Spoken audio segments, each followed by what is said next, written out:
2 on 2. Ready? Hey.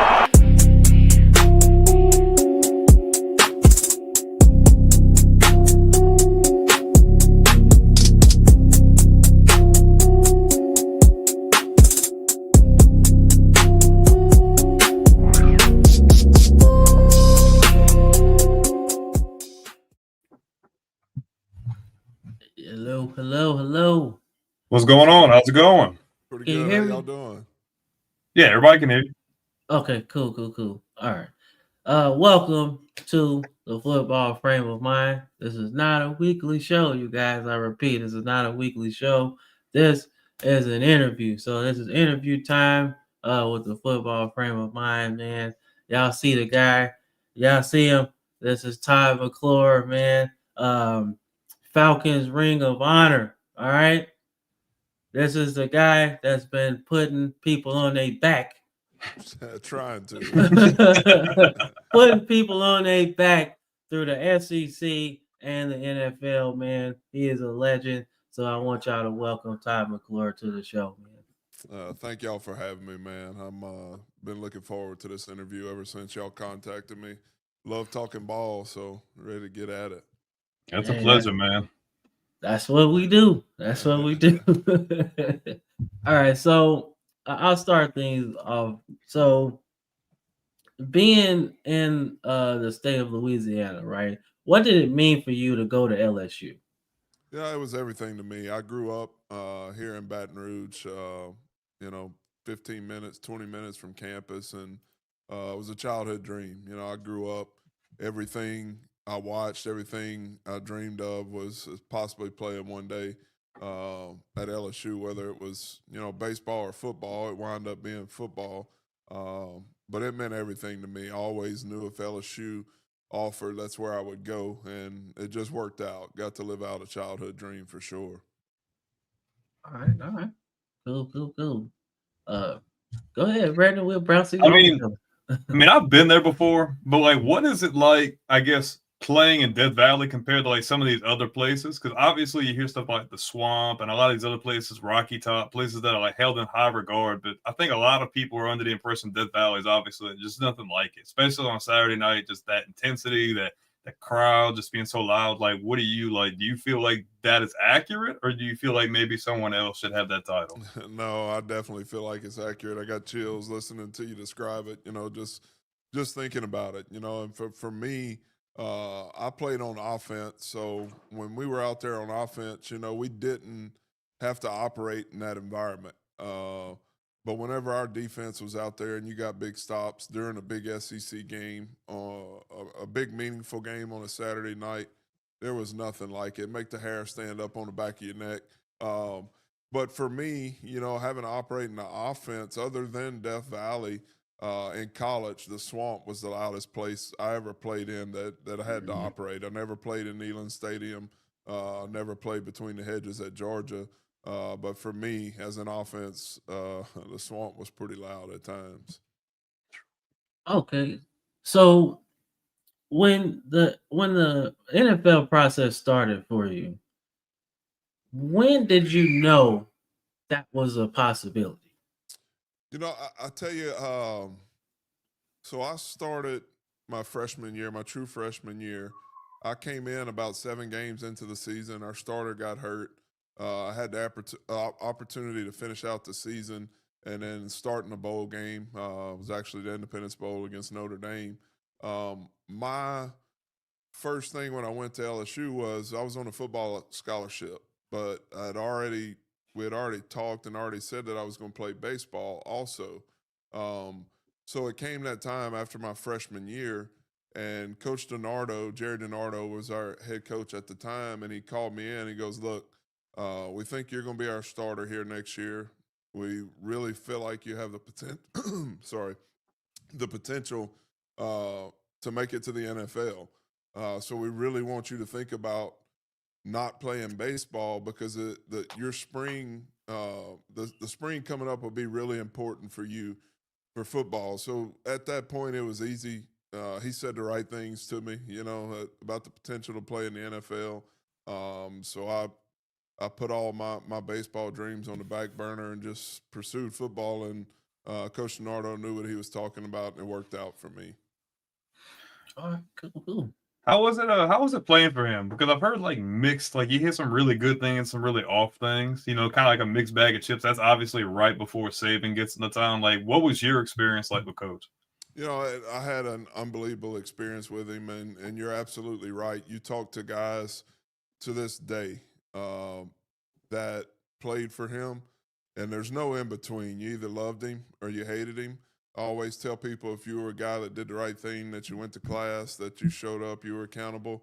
He was a guy that got behind you, And you talk to Kevin Falk and Booger McFarland. Those are guys that came in with me. They have the same feeling, But us three, we didn't know any different. Like that was our first college coach.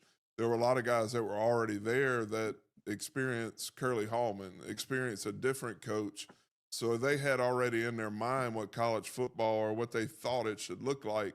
And then when DiNardo came in and completely changed the culture, he pissed off a lot of players, And there were some guys that didn't get as much playing time as they maybe got the year before. So there are guys that despise him. Me personally, and I don't want to put words in other people's mouths, but I know Booger and Kevin both have a big appreciation for Coach DiNardo.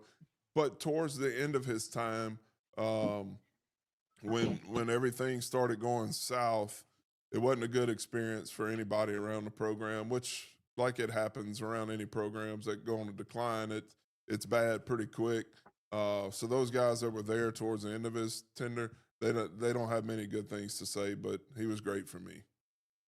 Okay, cool deal. Cool deal. Okay, so going through a rough season in college, right? So how do you, as a player, well, at least back then anyway, college has changed a lot. But back then, how did you navigate, just staying the course, right? Knowing that the coach might be gone any day, right? How do you stay the course as a college player? You know, for me, it was I had one coach the whole time. There was never any doubt when I was playing that DiNardo was going to be there. We had success early. You know, made it to the or success compared to what they had previously there under Coach Hallman. Made it to 3 bowl games, 2 Independence Bowl and a Peach Bowl. So that was the most success they had around the program in a while. So there was never any doubt. But at the same time, you didn't have all this in your head where if you didn't get playing time that you were going to be able to try to go somewhere else the following year. You had to go work and you had to go grind to get you a spot, or else you were going to be sitting on the sidelines. It really wasn't an option, or you didn't have another option. You had to go grind and you had to go make a team and you had to perform, or else somebody else that would be there the next 4 years was going to try to take your job. Nowadays, I think, you know, I was talking with some of my teammates from the Atlanta Falcons, and how soft in general the game has become, and I think it started from youth sports. You know, where if a kid ain't getting playing time, you know, the parents are going to put him on a different team, and then you do the same thing in high school, and then you go to college, and if you aren't getting playing time, it's not your work habits are bad. It's, you know, it's probably the coach. So let's go somewhere else. And that whole mindset has been passed all the way through to the NFL, and you're starting to see it, and it's changed the way football should be played, in my opinion. Made it more of a prima donna game. Absolutely. Yeah, it's like you're entitled. And one of my former teammates said the exact same thing. He's like, guys come in here and they feel like they're entitled to certain things. And, you know, I said, y'all realize we're turning into the old players that say the current players have it so much easier. But, you know, it's easy to talk about it when you can see it and you've been through it, and you see the game changing in front of your own eyes. Yeah, I battled with my wife about that because my son ended up getting benched because of his grades, right? And she had this whole thing about, well, it's embarrassing and he shouldn't be playing. I was like, look, if the coach believed in him, if the coach didn't believe in him, he wouldn't be sitting on the bench right now, right? Right. He would have told him not to dress out, period, right? But he Mm-hmm. sees that he wants to play, and this is a discipline thing, right? If you want to play and not feel like this anymore, you're going to do what you got to do in the classroom, right? So my mom instilled that in me, right? So I was like, hey, you got to do the same thing. If you want to play, you got to keep your grades up, man. So I was like, hey, I love I, that. Yeah. I just come from a different era, right? I get it, you know, moms are always soft on the boys, right? That's what it is, right? Yeah. But my mom, you know, being single mom, she was like, nah, you're gonna stick with it. I don't care if you're not playing, I'm still gonna show up for you, you Yeah. know? But that So made you a better man down the road, you know. And it sure did. I think It now sure did. parents get their kids out of tough situations when those tough situations are needed to shape and mold them to who they're going to be in the future. And that's what we're seeing in this world, you know, with everything that goes on around us, and definitely in sports and football. Most Can't definitely. argue that. Yeah. Out of curiosity, you played in the SEC, so obviously you played with a lot of really talented guys, but also you lined up against a lot of really ultra talented guys. So, like, in your opinion, just looking back, like, could you name like one guy maybe you played with? It's like, man, that guy was just built different, and then maybe a two-parter, like maybe someone you lined up against, like, man, that was a bit more out of pocket than I was expecting. Yeah, for sure. You know, like you said, playing in the SEC, I was fortunate enough when I came in. I talked about him already, but myself and Booger McFarland were in the same class. Booger was a nose guard. I was a center. So we went one-on-one from the very Yeah. first day. And, you know, I learned that if I didn't want to get embarrassed, I better learn how to block Booger McFarland. And I think, yeah, and I did get embarrassed plenty of times, you know. But it made my first step quicker. It made my hands quicker. Just battling against him every day made me into the player that I was. And then look up next to me, and it's Alan Faneca, a guy that is in the Pro Football Hall of Fame, you know. So I had guys around me that were just unbelievable. Kevin Falk behind me.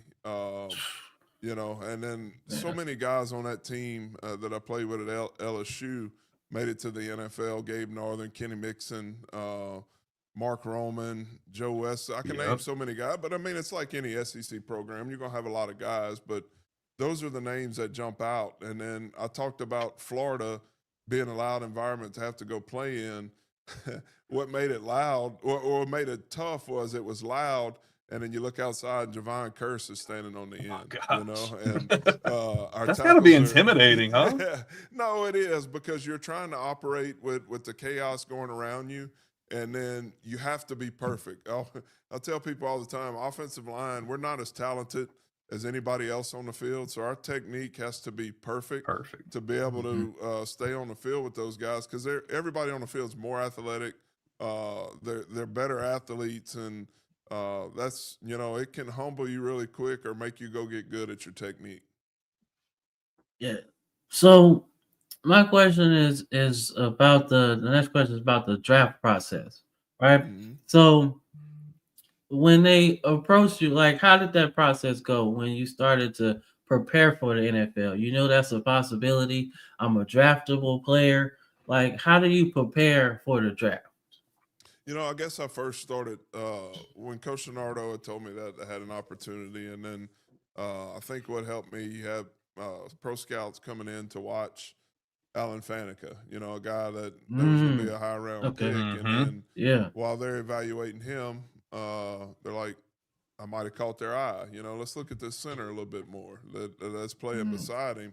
And then same thing with Kevin Falk. You know, you got this guy that is setting college football on fire with what he's doing. Let's look at the line in front of him and see. So scouts coming in to watch those guys, I think, opened the door for me. And then, you know, I started getting those scouts would come in, and I can remember vividly sitting down with the Atlanta Falcons scout, and he wanted to watch film together, and this was my junior year, you know, or it might have been my senior year. But he wanted to see what I was seeing. He wanted to see how I thought and how I visualized myself. How was I tough on myself? You know, was I being honest with myself? And then from there, you know, you start getting calls from agents your senior year, and that's when you really know it's a possibility when agents start reaching out in a roundabout way, wanting to set up a meeting after your last game, and went through that process. And my dad really helped me out picking the right agent.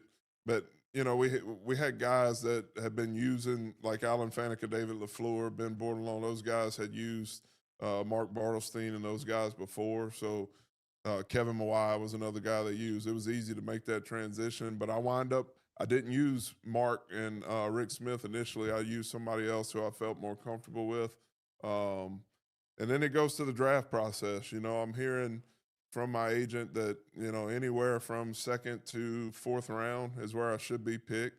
And then you go through the combine, the Senior Bowl, all that stuff. And then for me, I come to draft day, and the first day of the draft goes by when I'm told I'm probably going to be picked, you know, second to fourth round, goes all the way through the first day, and I'm not picked, you know, and that's a lot of emotions to deal with because you feel like you're going to go early. Everybody's expecting you to go early. You got family members looking at you. You know, it's an awkward situation. But I was fortunate enough that in the seventh round, the Atlanta Falcons had faith in me to pick me, and I don't think when they picked me, they thought that I would eventually be a starter there. I think that they probably picked me for a camp body or a guy that may hang around for a couple of years. And then it was just up to me at that point to go prove their pick right and do everything in my body to go prove that I should be there. And it worked out for me. Okay. Two-part question. Just to piggyback off of that. So I'm in the process of doing the sports agent thing, right? Getting certified with the NFL. So I just had a question on what does a player look for in an agent, right? And then flip it the other side. What should an agent look for in a player? Yeah, you know, I think that's a tough business to get in initially, but once you get a few clients, you know, it can snowball from there because it makes it easy for a guy to pick a guy that has represented players he's played with or people that he knows. I think it's tough to get your foot in the door because you have so many guys out there that want to represent players that are certified, and it's easy for a player to go with somebody that has a proven track record. I don't know if it'd be better to try to get with an agency, to get your name out there first. Yeah. Because I think it could be really difficult to get a guy to trust in you. But you see guys do it all the time, and sometimes upstart guys, they may go after possible free agents, guys that project to be a free agent or late round pick, and they aren't getting a lot of looks from agents because of course agents want to try to go get the guys that are going to make the most money so they can make their 3%. I mean, it's a business, but maybe do some homework and try to take a shot on some guys that could possibly, slip into the later rounds. And then I think, what type of players to look for. Obviously, guys that can play the game, and that you see, and I think one of the biggest things is you see that kind of lines with your values, who you want representing your name, because your name's going to be behind those guys, and is it guys that are staying in trouble in college, and they may be really good athletes because sometimes you don't see their off the field life change much, or you see it get even worse once they get into the league when they have money. So I think that's a tough business, but if you can get in and make a name for yourself, it can really snowball once you get the respect of a few guys. Yeah, most definitely, most definitely. That's kind of how my thinking is as well. Like I instead of like going for I guess the top guys because I feel like that's everybody's goal. Right, Like right. I gotta get the first round pick. Because that's the easiest way to the money, right? Right. But for me, I always like the underdog story. Like when I first kind of got into it as basketball, I was always kind of looking, for the underdog guy, right? The Right. guy that's not heralded, the Division 2 guy, right? The Right. guy that has the tougher road to get there, but he's talented as hell. Right. So that's always kind of been my focus, man, to try to help the little guys go up there because it's easy when you're number one. It's Right. like, hey, I'm gonna get picked regardless, right? But the Yeah. guys that have the question mark, that's kind of where I like because I feel like they'll appreciate the journey more so than the destination. Yeah, absolutely. That makes a lot of sense. Yeah.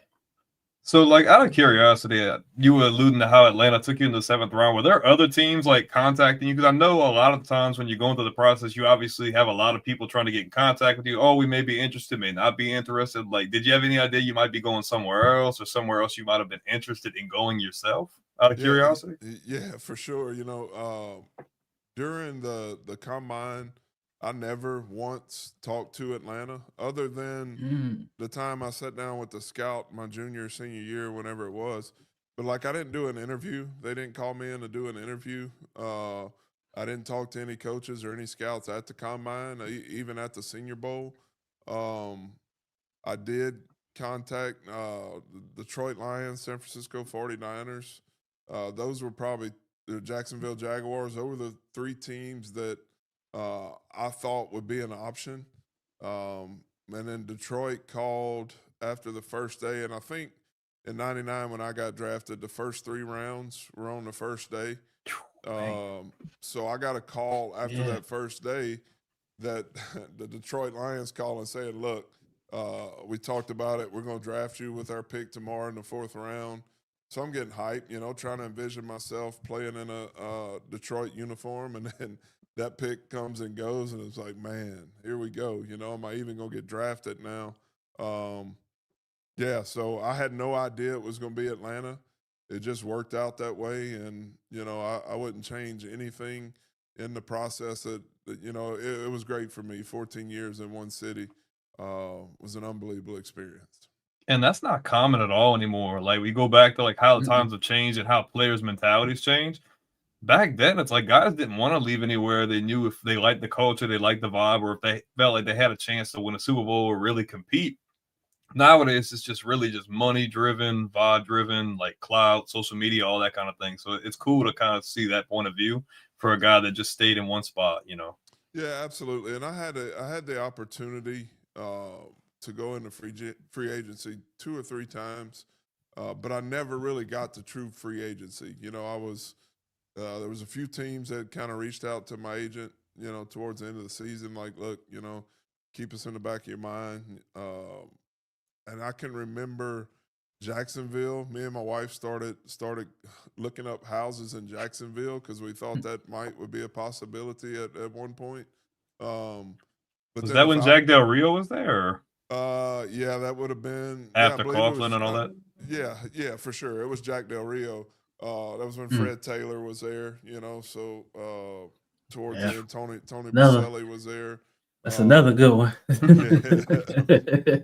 But it never got to that point. Atlanta always came in and offered me enough money to where I was like, why even go through the process? You know, we had me and my wife had 4 kids. We had my son, I think my oldest son, second year in the league, and then my daughter 2 years later. So at that point, I didn't want to move my family across the country to go chase a few more bucks. And Mm-hmm.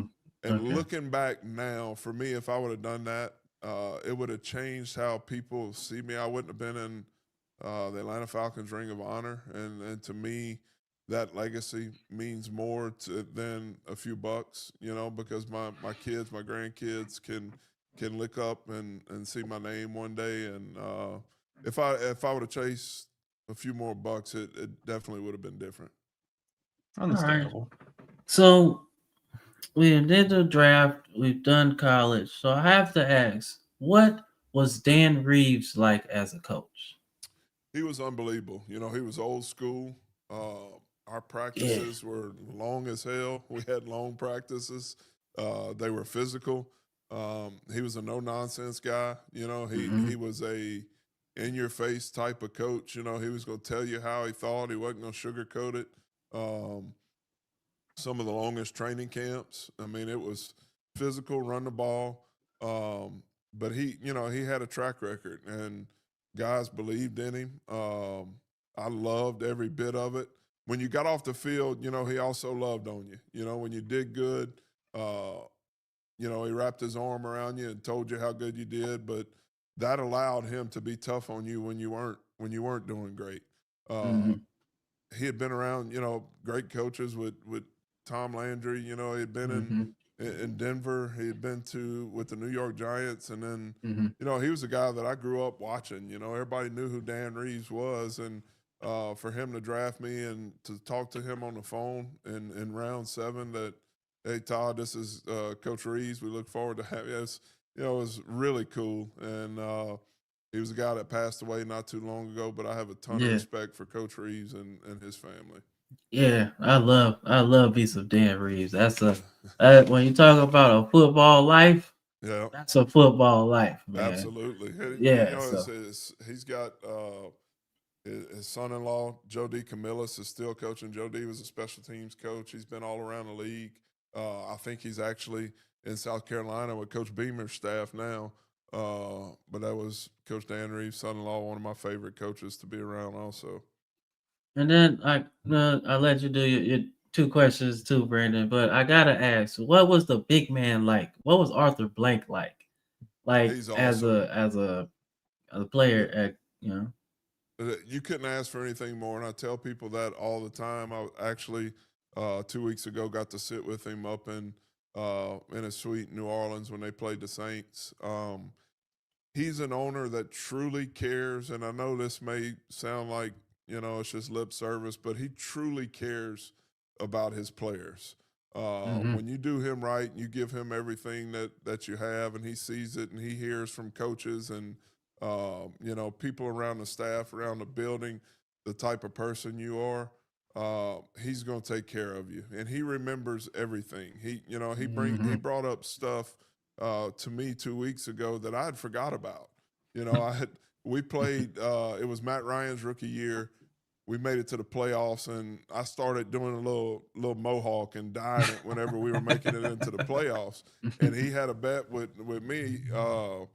he said, Todd, if we make it to the Super Bowl, which we never did, but he said, I'll get a mohawk to match yours. Well, he brought that up 2 weeks ago, and I'd forgot about it. You know, I'd love to see Mr. Blank with a mohawk, but just genuine, truly genuine. I love that man, you know, and I think now he's grooming his son, Josh, who grew up. I mean, when I was playing, he was a ball boy. He was in the equipment room folding jock straps and towels, you know, and being there at training camp. And he sent him to the NFL office for a few years to learn that side of the business.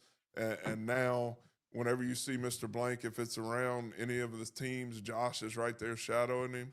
And I think he's going to be a great owner one day. That's good. That's good, man. Like I said, I see a lot of ownership, changes across sports, and I'm just wondering, I'm just like, why not keep it in the family, like Right. just pass it down. Like that's what I was thinking, like just keep it in the family, groom them. Now I get it. If the kid's a bonehead, I ain't leaving nothing to you. And Mr. Blanks, he's made, he made his money elsewhere. It wasn't just with the NFL team at Home Depot, and now his brand is just all over, and he's got a good team around him. But, at the same time, you hear, I talk to players that played in other cities for other ownership, and they really didn't know the guy. Sometimes he'd show up at the games, wasn't ever around a facility, didn't get to know his players. It was just a business, and I think Mr. Blank came in and he wanted it to make it personal. He didn't want just to own a team. He wanted to get to know the players and the stars that he had playing for him. And I think you can go talk to, Matt Ryan, the Roddy White, those guys. They're going to have you tell the same thing. Now, Julio and Mr. Blank, they left on I guess a little sour note, and I really hope they can get that fixed because Julio Jones needs to be in the Falcons Ring of Honor, and I hope him and Mr. Blank can work through that. It's some feelings were hurt, and he definitely deserves to be there. I agree. So this is kind of a two-part thing. So obviously going to the league, the pace is a lot different. It's a lot faster. Obviously the tone of athlete is a whole lot different. Like you go through coaches, you go through with playing all kinds of different people. What was it like playing with a fancy toy like Michael Vick? Because, man, I've got to imagine you're having to move here, move there, do this, do that. Yeah. And then the other half of that would be like, okay, it was cool playing with him, but like, what was it like in the locker room when a lot of the stuff was coming out? Obviously, we don't really talk about that stuff anymore because he's really done a really good job with his reputation. I'm really happy for him getting the opportunities he's had. But, like, at that time, like, what was that like coming from, man, we're in the playoffs, we're making runs, and now this comes out, Yeah, Mike Vick was unbelievable talent. I think you look at the game, the NFL game today, and the way it's played at the quarterback spot, the way it's, players are drafted, the schemes that are put in, a lot of it goes back to Michael Vick, and the way he played the game, kind of that dual threat quarterback. You don't see very many just straight drop back quarterbacks anymore because the guys on the other side are so talented. And, he was unbelievable. And I think if you ask Mike today, he wishes he would have taken the game a little more serious early on because his ability was like none I'd ever seen. The way he could move, his top end speed, his arm strength. But early in his career, he just relied on that. He relied on his ability. Didn't really know the game plan top to bottom, and he'll even tell you that. You listen to him when he got to Philly there towards the end, and Donovan McNabb kind of took him in and really showed him how to get into the playbook and prepare for a team. Just unbelievable. You never knew where he was going to be. The whole Michael Vick experience was, had the NFL on buzz. You see him make those game-winning runs and some of those plays where he's spinning out of tackles and still looking downfield and hitting Algie Crumpler or, Roddy White there. That's a good one. I like Algie. Yeah, Algie was a dog. It was crazy, man. And then, we went up to one of the most special moments with Mike was going up to Green Bay. Yes. Ooh, that was a game. That was a game. Brett Favre was still playing, you know, and Yeah. the Packers had never been beat in the playoffs in the history of Lambeau Field. And then we come in there with Michael Vick, Warwick Dunn, T.J. Duckett, Algie Crumpler. I remember Algie had a great game, and we go get it done. We beat the Packers. I got a picture here hanging on my wall, 27-7. We beat the Packers at Lambeau Field. We blocked a punt. I think that really set the tempo of that game. But that was just huge. And then, so you're sitting there and you're seeing the success we have, and we're starting to add pieces here and there. And then, you know, Coach Reeves gets let go. They bring in. Yeah, that was so bad. I was so mad at that. They bring in Jim Mora, and they're trying to change some things. And one of the best guys that could have been brought in that came with Coach Mora's staff for me was Alex Gibbs. You know, one of the best offensive line coaches to ever coach the game. The zone running scheme was there with Denver. So he comes in. We have some great years with Mike, and then Jim kind of falls out of favor. I think Jim, I just saw he took the Colorado State job, but he falls out of favor with the franchise and Mr. Blank, and then they go get this jackrabbit named Bobby Petrino to come in, you know. I can't stand him. I'm going to go ahead and get that out the way. But they go hire Bobby Petrino. That's cool. We appreciate the transparency. Yeah. The culture kind of got loose around there. You know, it was, you know, it needed to be tightened up a little bit. So they wanted to go get Bobby. Was a guy that, a little no nonsense, that thought he could come in and change it. And he thought that he had Michael Vick was going to be his quarterback. Yeah. And the one thing I tell people all the time, I can't stand Bobby Petrino as a person, his character, all that stuff. I couldn't stand him in the locker room. He is an offensive mind. He's a guy that is really good calling plays, designing an offense, and he came in thinking that he was going to have Michael Vick, you know, this shiny toy to go out there, and they probably would have lit it up, you know. But Michael Vick gets in trouble. All that comes down. I was shocked. I think everybody was shocked. Nobody in the locker room knew about it. You know, we knew that Mike would go back to Virginia a good bit, you know, whenever we had downtime. We didn't, you know, just thought it was family or whatever. And then all that comes out, and everybody was truly shocked, you know. I think Mr. Blank has talked about it. He even asked Mike about it. And, you know, basically Mike lied to him and told him that, you know, that wasn't going on. So, you know, Petrino's there. Mike gets in trouble, and then we go through a string of quarterbacks with Petrino, Byron Leftwich, and Joey Harrington, and Chris Redmond. No Chris Redmond. Yeah, I'm probably leaving some guys out, but it just falls apart. And then Petrino's like, this is not what I signed up for. Threw up the deuces, didn't tell a soul. His own brother was on the coaching staff, was a wide receivers coach. He didn't even tell his brother. He just left in the middle of the night. We all a soul. And then we see him calling the pigs at Arkansas. And I can remember Keenan Forney was a player I played with for a long time. One of my best buddies was a guard that could not stand Bobby Petrino. Like, if he saw him today, he'd probably spit in his face and then knock him out. But he lived down the road from me. So we hear by news that Bobby Petrino is gone, that he left a letter in our locker. We weren't even there. You know, once somebody got a hold to it, I get a knock on my door, and then all I see is Keenan's big butt singing, "Ding dong, the witch is dead, the witch is dead." You know, we were happy to see him go. That was a miserable year, but I hated that we had to go through that with Mike, and he could have been a special, but he still was a special player. But I think you said he served his time. He changed his life. Really proud, you know, that the NFL gave him another chance in Philly and at Norfolk State now. He has a story. He has some learning experiences that he can pass on to the younger generation, and I'm happy for Mike Vick and proud to have called him a teammate. Oh, most definitely, man. Like I said, I got long-winded there. Oh no, you're good, man. We love hearing about that.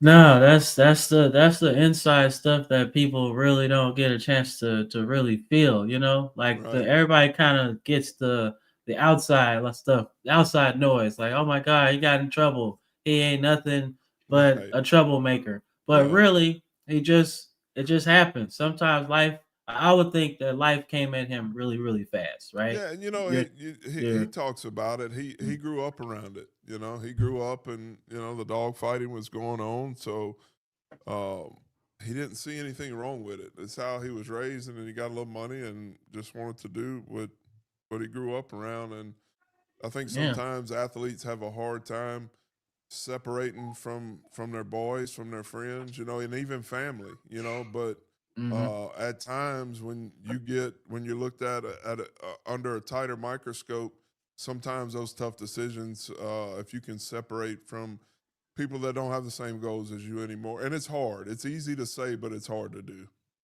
yeah, most definitely. So, like I said, Michael Vick, was one of my favorite players, right? Like, it's not a secret.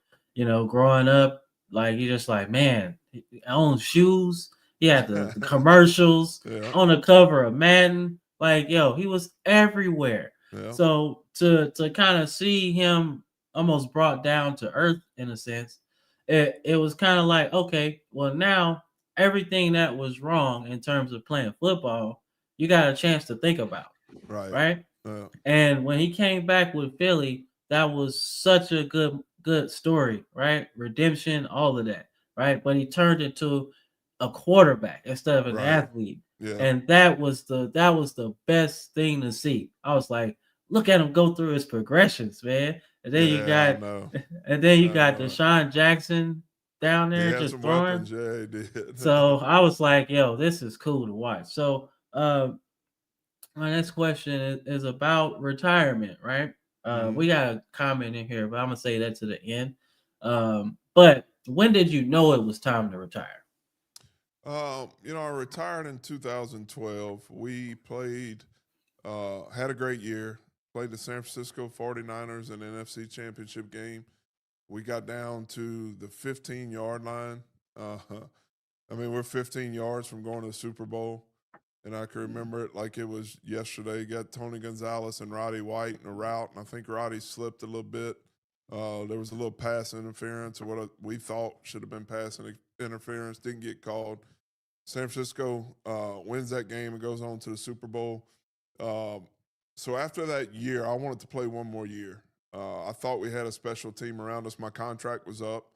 Um, Obviously we had Tony Gonzalez we brought in, been playing with us for a year or two, and Mhm. we had Julio Jones, Roddy White, um, Michael Turner. We had some guys. We had the I nucleus of like Michael Turner.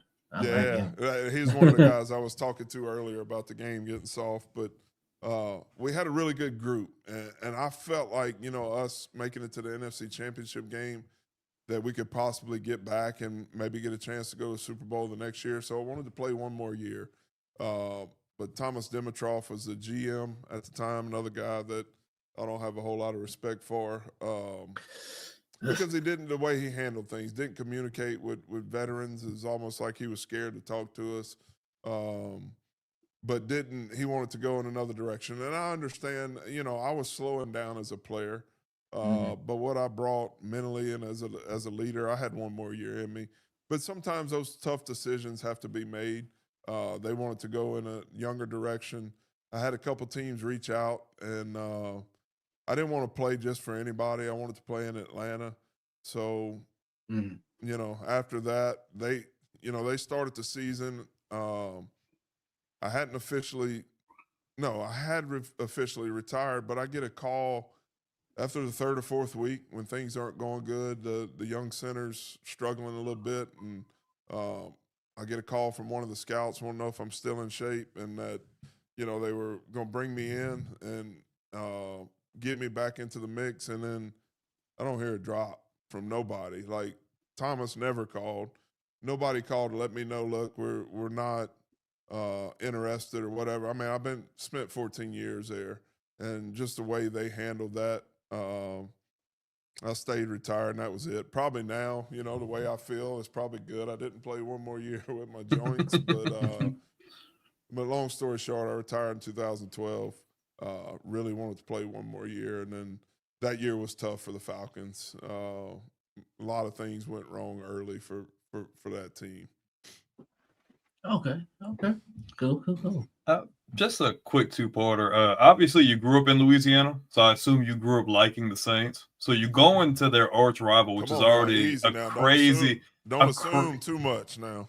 It's a crazy rivalry. So, like, two questions. One, playing in Atlanta, having to go into that environment, like, the hatred really run that deep for you, being that you were from the state, and also everybody in Louisiana, especially New Orleans, remembers that obviously that block punt from Gleason set the tone, really kind of turned things around for them. Like, so did the hatred really run that deep? And like, what was it like being in that environment when he blocked that punt? If you don't mind me asking. No, absolutely. So I grew up. We talked about earlier. You know, the Saints were on when they'd be on TV. We'd watch, but we were never really. Nobody in my family really were Saints fans. We were LSU fans.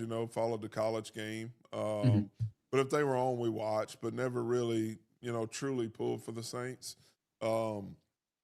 So when I got drafted to Atlanta, I learned that hatred was real. It's all in water. It's you can't have one without the other. And then I get a chance to play in those games, and you see how the fans react, and you see how each team reacts to each other, and you learn pretty quick that ties and family and all that stuff means nothing in this rivalry. It's either one way or another.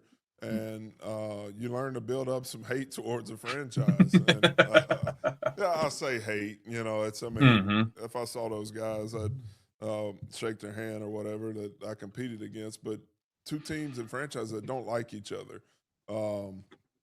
So today, I live here in Baton Rouge, right outside of Baton Rouge, and I'm all around it. Everybody around me, Saints fans. I think I know two, besides family, my close family, I know two other people that are Falcons fans, and it's just not good, But I love it. To me, all I have left is to be able to talk football and talk a little bit of trash when my team's doing good. Right now, the Falcons or the Saints aren't doing good, so the trash talking has basically just stopped.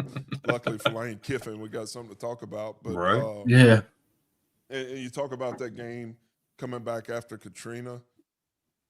Other than Death Valley, being in a swamp, that game may have been the loudest I had ever heard a football stadium after that block punt by Gleason. You couldn't think in there. It was hard. It was hard to operate, and I think that city, they were ready for their team to get back in and play some football.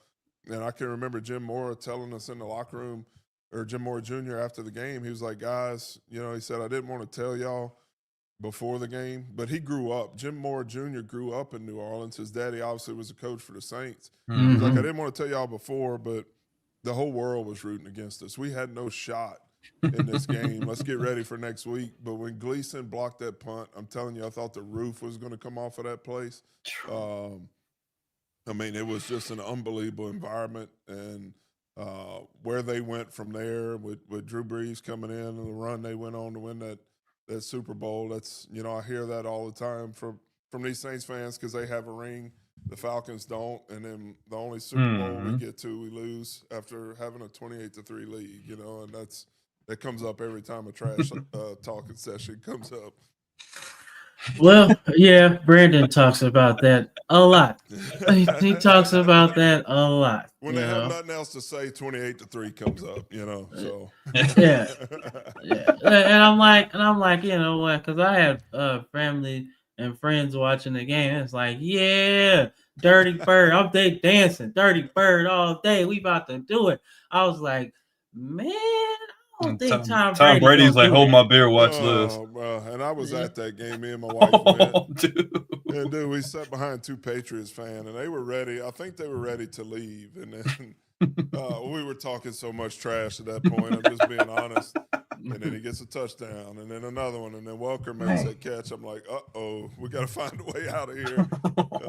Just unbelievable. It's Tom Brady. What an unbelievable career he had. Yeah. So I just want to do this question real quick. So one of our good friends and one of our good fans, he says we already talked about retiring, Terry. So we'll say, are you still involved with football, and at what capacity? You know, when I first got done, I still wanted to stay around the game. My oldest son was just getting to well, he was playing little league ball, so I went and helped coach a little league football team, and then that group, my son's group, I kind of followed them all the way to high school, coached them in junior high. I didn't coach my son; he was a linebacker. I coached the offensive line, um, but I followed that group from little league to middle school to high school, and then I stopped coaching as ninth grade. I wanted to be a dad at that point, you know, and just watch my son Mm-hmm. play. But it was a special group. They went on to win 2 state championships, had some really good players around them. And then my youngest son came through, and I kind of did the same thing with him. I coached all the way up until his ninth grade year. Um, and then kind of got away from it. I was doing the LSU post game show with Charles Hannegriff. If you know LSU football, Charlie has been around a long time and does the post game show. So I'd go on with him, but that I did that for 2 years, and that turned in some late nights, you know, because we went on. I think 3 hours, or might have even been 4 hours after the last, you know, after the game was over. So 7 o'clock games would be really late, so I had to let that go. And at this point, you know, I started my podcast and just kind of giving me an opportunity to stay around it to talk about football a little bit, and that's where I am now. You know, I'd love to, and I talk about it. I'd love to get into coaching. My dad was a college basketball coach. Um, he was on the road a good bit recruiting.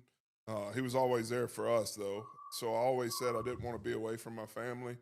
Well, my youngest one's a senior in high school now, so I'm kicking around the possibility of maybe getting into coaching. I know those guys spend a lot of time at the college level, the pro level. So in the back of my mind, I'm thinking that's something that could be a possibility. Okay, no, coaching is the former players is becoming a hot commodity, man, Right. and I Yeah. and I love it. I Right. love it because as long as like it's not a popularity contest, right? Like Right. I I'm trying to phrase it right. So the former players have an experience above coaches that haven't played before, right? Right. So I look at Eli Drinkwitz, right, at Mizzou. I don't think he played college football, but he worked his way up through the ranks, right?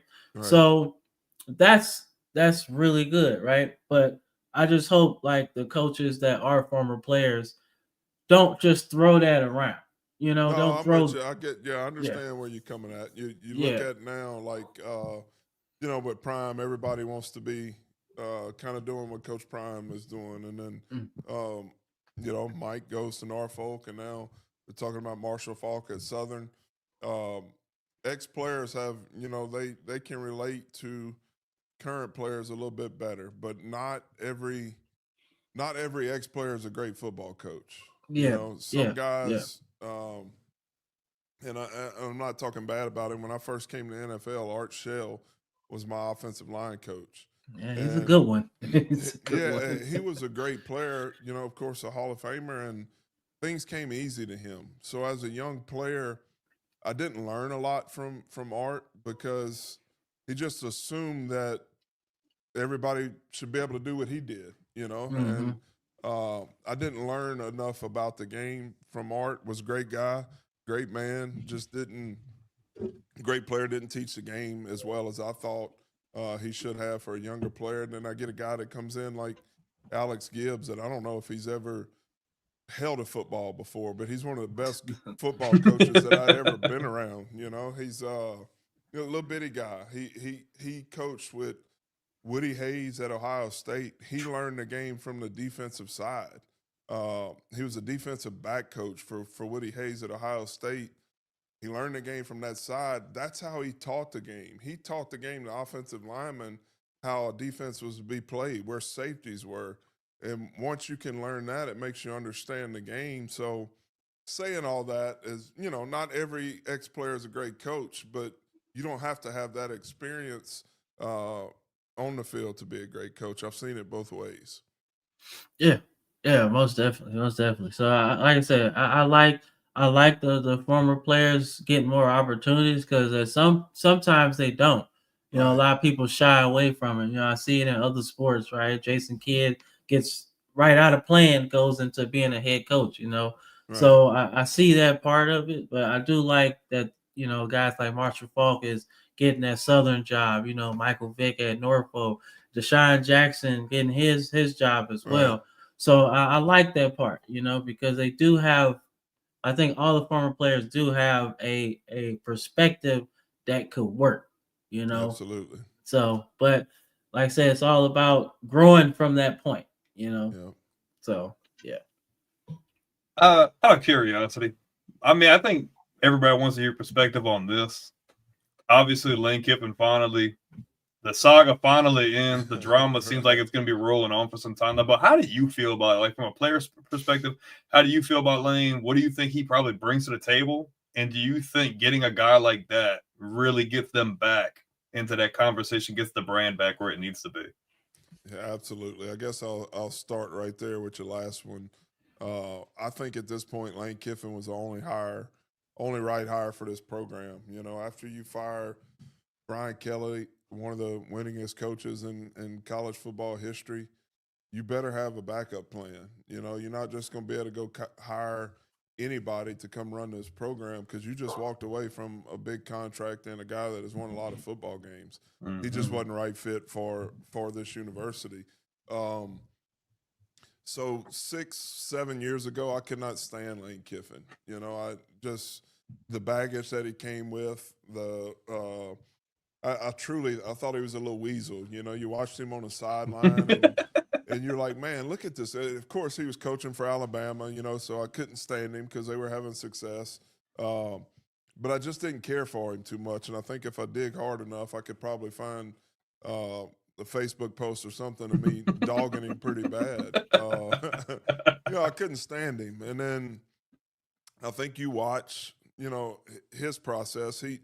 He was one of those guys that learned some tough lessons, and I think he got to the point where he learned from them. I think the biggest thing you hear him talk about it, he got to see Nick Saban, the greatest coach to ever do it. He got to see his process and how he handled things, and I think Nick was a guy that he called to lean on pretty heavy to make this decision. Um, so when we fired Brian Kelly, you know, I got on and on my podcast and was like, you know, you either call Nick Saban and see if he really enjoys being retired, which, you know, I didn't think that would really be an option. I think Coach Saban's doing a great job on game day. But then I said the next person you got to call is Lane Kiffin. I don't know if I truly thought that it would be possible, um, especially with the season that Ole Miss was having, but it's how I felt. You know, I felt if you fire Kelly, that's the only guy you can go get. And then you start hearing rumors like, yeah, it's not going to happen. And then Florida gets involved. And, you know, for a point there, we thought he'd be at Florida. And then he's hmm not leaving Ole Miss. And then the way everything has kind of unfolded over the last 48 hours has been unbelievable. I spent all day yesterday updating my social media to see if anything had happened. And hmm all the way up, you know, to nighttime. And you finally see reports that they had the meeting was over. But to actually see Lane Kiffin get off the airplane and take a picture with our AD Verge Osbury, you know, 10 minutes right here from my house, we got our guy. You know, this yeah, is the guy that I think he's an offensive guru. One of his biggest things was, you know, I don't know what the final number was, but he wanted $30 million to be able to go spend on the roster. Um, I think my wife might be able to go coach a team with a $30 million roster. So, I mean, that's big. You know, Mm-hmm. you gotta be a good football coach. I think the one thing we yeah, saw from Lane Kiffin is the way his players at Ole Miss played for him over the past couple years. You know, it yeah, seemed like they had a true bond. Um, the college football system is flawed. It really bothers me, and I had fans thinking I was making fun. It bothers me that Lane Kiffin had to leave that team. Of course, I'm happy to have him at LSU, but to have to leave that team in the middle of this run, you know, those Mm-hmm. guys have gone through training camp. They've gone through hard times, the struggles of the year. to get to this point, to give Lane Kiffin the opportunity for somebody else to hire him, and now he's got to leave that program. I don't think that's right. I think, and Coach Saban has talked about it, the whole timeline of college football needs to be bumped back to where this doesn't happen anymore. And you're not hearing a rat race for every team trying to hire a new coach. And then you have a great football team in Ole Miss who is going to be without their head coach trying to go make a national championship run. I don't see anything fair about that, and of course, Lane Kiffin's made out to be a villain, but it's about money, and then I don't know the true story, but it's looking like and sounding like Ole Miss was like, if you're going somewhere else next year, we don't want you here to finish coaching this season, and I hate that it comes to that. Yeah, I agree. like I think about like this scenario brings me back to God, what's his name at Nebraska, but he was at UCF for a while. Scott Uh Frost. Scott Frost. Yeah. Yeah. Mhm. So it reminds me of that. And I was like, well, he got to coach them all the way through the bowl game, building a Right. new staff and everything. So I was like, and their team, wasn't at the precipice of a national title either. Like Ole Miss is literally really good, They have a legit shot at going to win the whole thing. I truly believe that. Yeah, and it kind of messed me up. I was like, y'all really that upset that he leaving? Right. Like Ole Miss, in my opinion, is a place that could be really good, but throughout my lifetime, this is the ceiling. Hugh Right. Freeze got them to the ceiling, and now Lane Kiffin got them to that ceiling, right?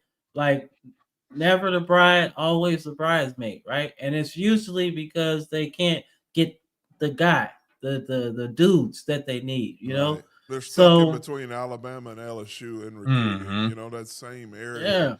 yeah, It's a little different now with NIL and transfer portal, but still, you got to be able to recruit high school players to save some of that money for, to go get the elite guys that are proven. And I agree with you. They kind of got to that point to where, and they had their guy. They had the guy that they thought would take them, get them over the hump, and then I yeah. thought they really did. Yeah, and like I said, I enjoyed Lane's journey, right? He's done everything, at this Right. point, right? He's been an NFL head coach, right? His dad is a all-time NFL head coach, right? Or defensive coordinator, should I say? Right? He's seen it all and done it all. He's had his own personal struggles.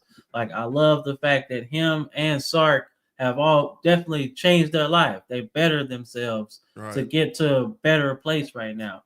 So I think LSU, this was the only hire to make, and I think this was the only job Lane Kiffin wanted, in my Right. opinion, because you had worked your way FAU, you had worked your way up Ole Miss, right? Offensive coordinator Alabama, right? You had done everything to work yourself up to be a valuable candidate, right? Yeah. This is the time. The time Yeah. is now, right? Now, like I like say I'm an Alabama fan, so I don't really want to see I'm sorry to hear that, by the way. like I don't That's I how it don't was want that's how it was when we had Matt Moscona on too. That's what he said. so so I don't necessarily want him to be that good, but personally I love the fit, right? He's No, been in I the agree. SEC Yeah.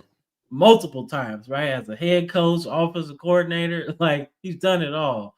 So if anybody can use the talent that LSU or the state of Louisiana can produce, he can do it. Yeah. There's so many. There's so many. Like that is like I think Louisiana has to jump into that top three, right? Yeah. Everybody talks about Florida, Texas, California, but I really think Georgia and Louisiana have to be in that category. So like because it's too many. It's too rich of talent, right? Right. So like Yeah. if he can do it, he can do it. I So agree with you. And then, we started getting nervous because then you started hearing about if the board lost to Auburn last night, he might wind up being the Penn State next head coach. So I'm sitting there pulling for Alabama. I never pull it for Alabama, but I pulled for him last night because I didn't want the chance to think that Alabama job may open and Lane possibly want to go there. So college football, that's what you love about it, man. The drama that's around it, the next season and I'm ate up with it, man. I love it. Most definitely. You got anything else, Brandon? I'm good. I mean, if you had any last questions, I don't want to hold you up too long, Todd. I'm pretty sure you got a lot going on. No, man. I could go forever with you guys. I truly enjoy this. You know, I just look forward to seeing, for me personally, as LSU, where this program goes.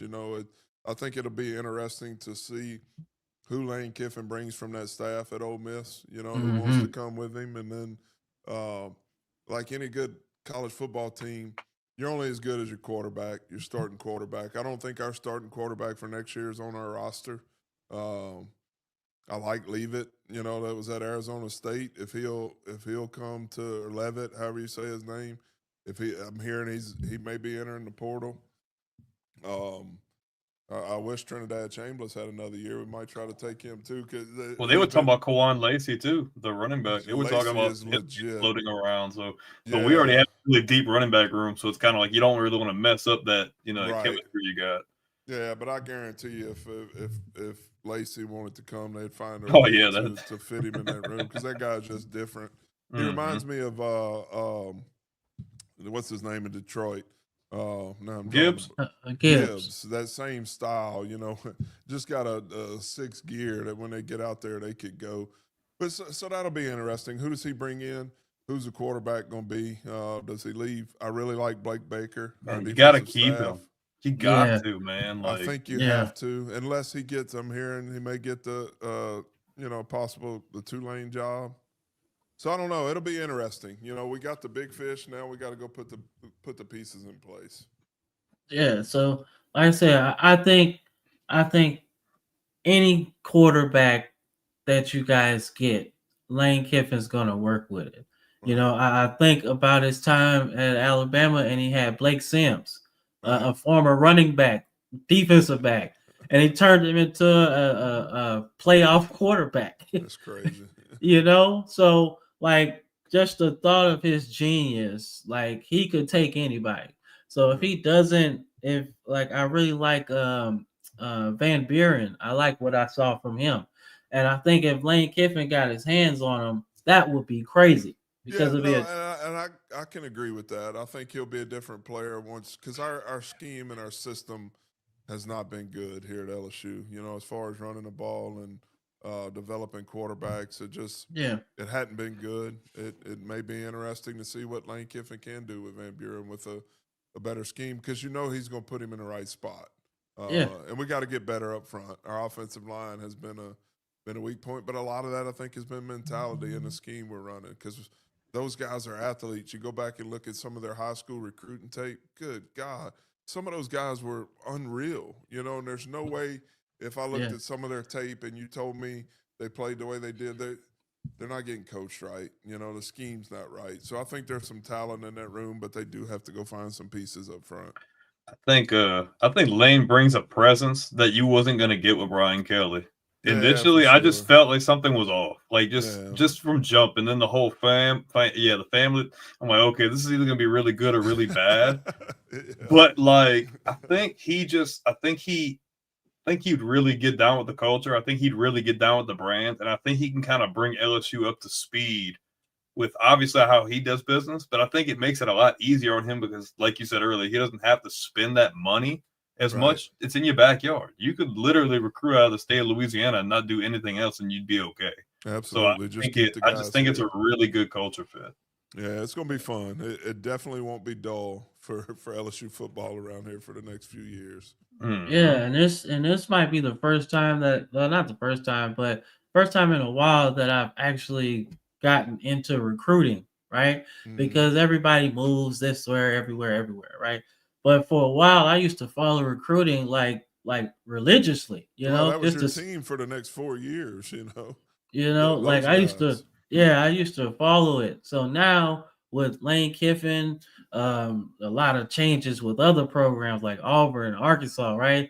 Like I really want to see how these coaches attack the SEC, because Right. a lot of the new guys that come in there, I see a lot of problems collectively, right? Mm-hmm. They all struggle with recruiting. They can't get what they need, right? Whether it be upfront or skill players, right?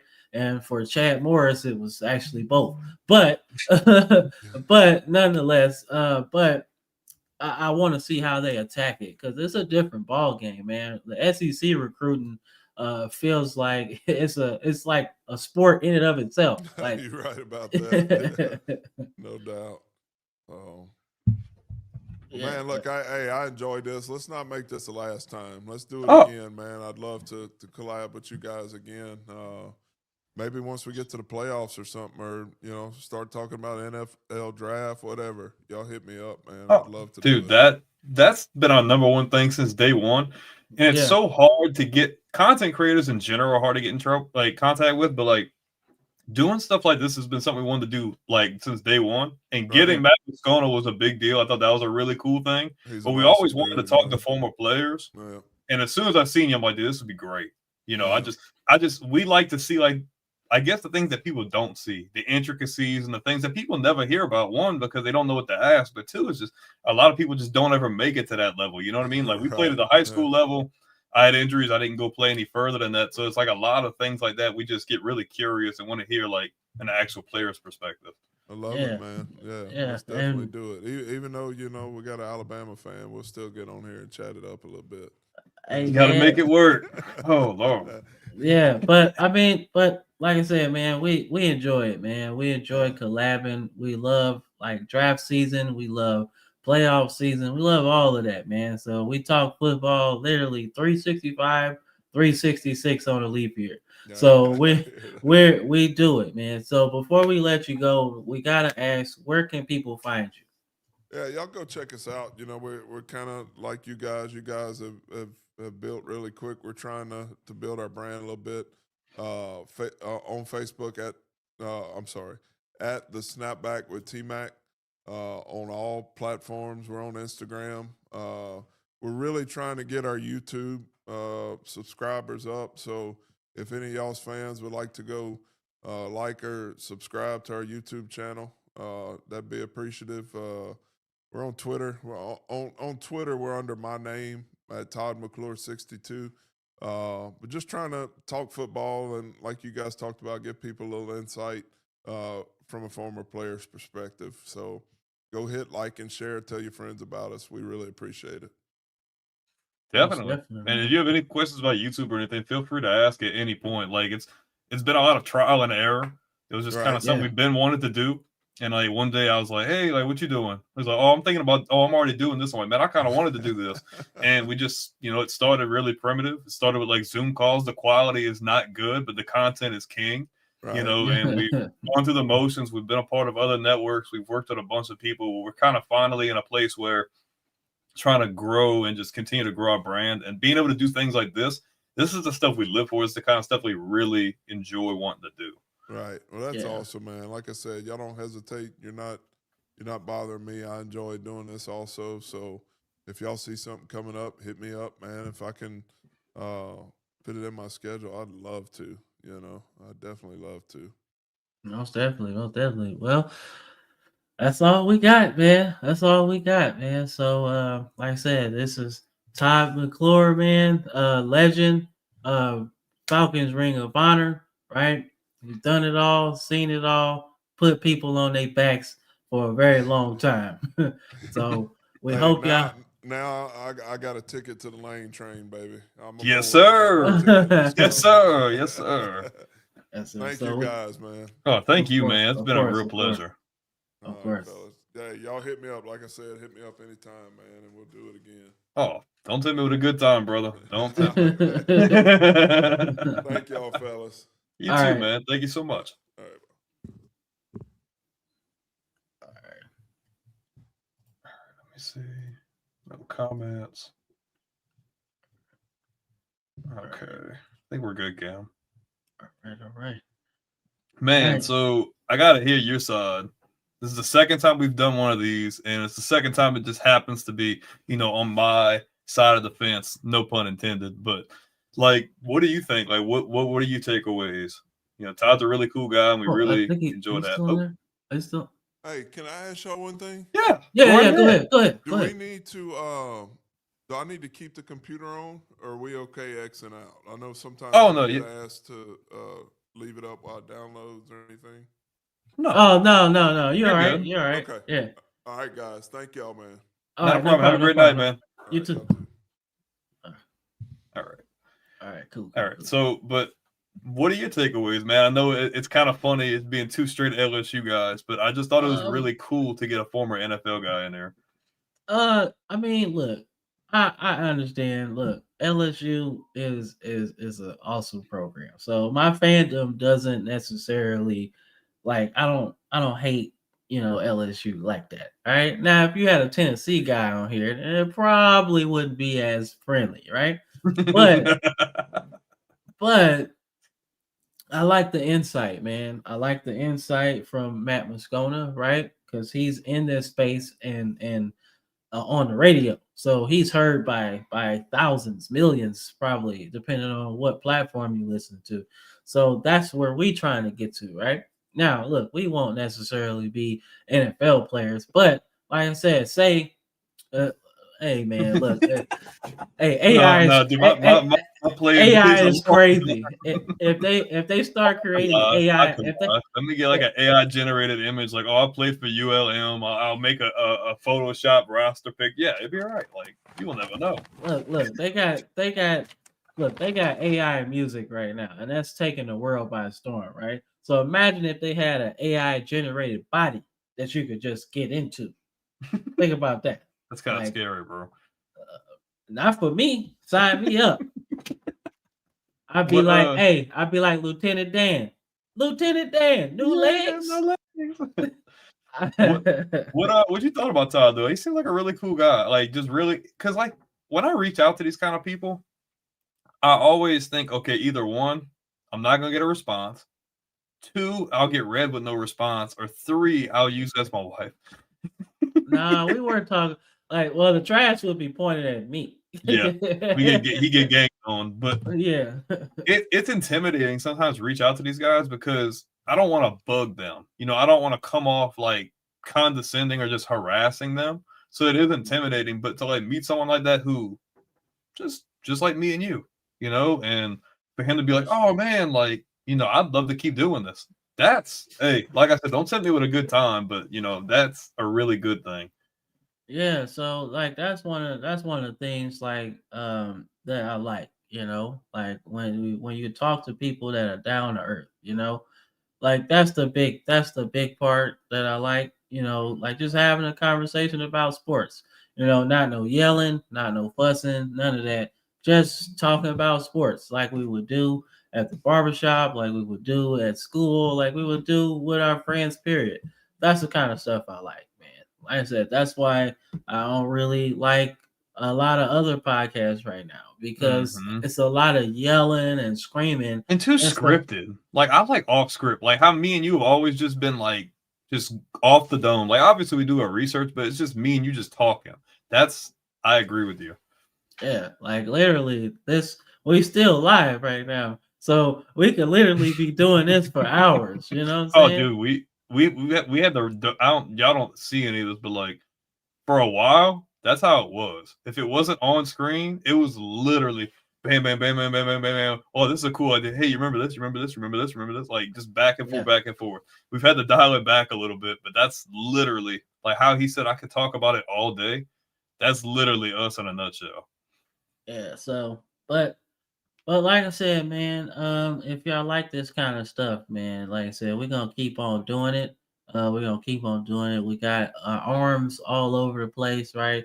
We got the media network that we growing. We got the baseball channel, which is a part of that, right? Always got the football channel, right? That's what we're doing.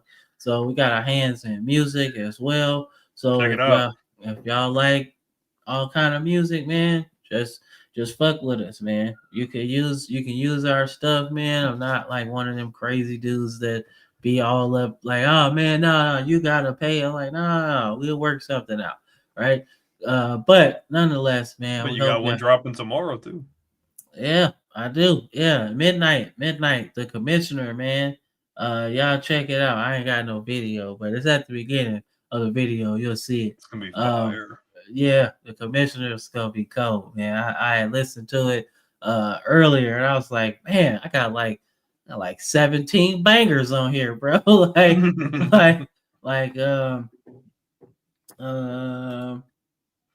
Terry's like, how do I get a hold? So for me, like it's kind of like what I was talking about earlier, like just stepping out. Like there's one thing that I'm not a huge fan of Facebook, but there's one thing I really love about Facebook, especially when you go like professional dashboard and all that. They start feeding you different people. So if you've watched this show for a year or even longer, especially in the last year or so, we've had a bunch of people on, like collabing, and damn near every single one of those people were suggestions from Facebook.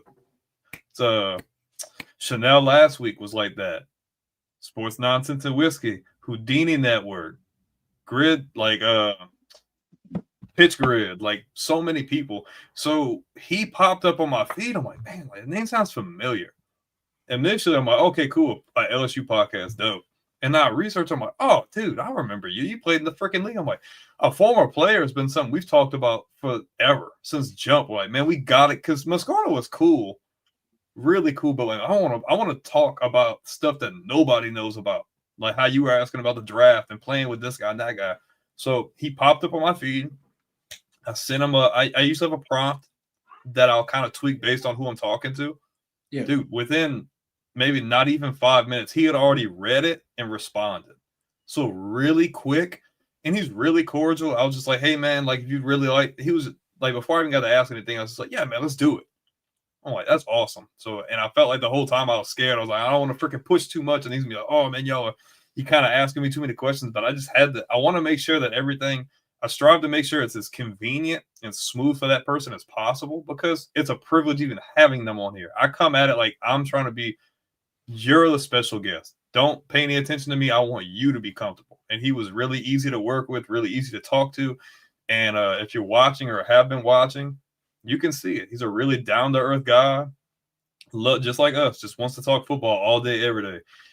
Look, at some point in the future, if we're getting paid to just talk ball, just like Matt Moscona said. He said, I didn't think I was going to do it, but as long as they're going to pay me to do it, I'm going to keep doing it. So that's pretty much how I stand. yeah, man, and that's pretty much what we do. You know, we talk football, man. That's what we do. So, like I said, y'all just keep on liking, keep on subscribing, man. We appreciate all of that. Next week will be the same. Back to the original format, man. We back talking playoff, SEC title and Big Ten title. Championship weekend is upon us. So we are going to be back to that. Like I said, if we have any special guests, man, we'll put it on the post, right? So you guys can tune in, right? We got a lot of stuff going on, man. So y'all just stay with us and we're gonna be good, man. So like I said, this is a football frame of mind, and you was watching go ahead. Oh, and I'm sorry, I didn't mean to cut you off, but before you guys go anywhere, I'm going to throw it on the screen just for a second again. Please check him out, man. Really cool guy, really cool content on YouTube, Facebook, and Instagram. If you're an audio listener, it's at the Snapback with T-Mac. And if you're on X, it's under his regular name, so it's going to be Todd McClure 62 on X as well. Go show him some love, man. We're going to try to help grow his YouTube channel and everything else, man. Really cool guy, really cool content. Sorry for doing that, by the way. No. Yeah, Terry's on it. Terry's like unofficial recruiter. I already followed him. Oh, dude, you can be already. He was like, hey, who is this dude Terry, man? He keep liking all my stuff. I was like, hey, he was paying attention to. I almost spit my drink out when you said that. I'm like, hey, Creeper. Terry he stayed to the end of the show. That's why. That's my guy. Even though you're a UCLA fan, it could be worse. Okay. Yeah, you could be a Vandy fan. You could be a Purdue fan. Oof. Oh, disgusting. Or Auburn. Nah, they in a good spot. They need to. Well, we get into that. We'll get to that later. But like I said, we hope you enjoy interview time, and we'll catch y'all next Sunday, same place, same time, man. Peace. Peace.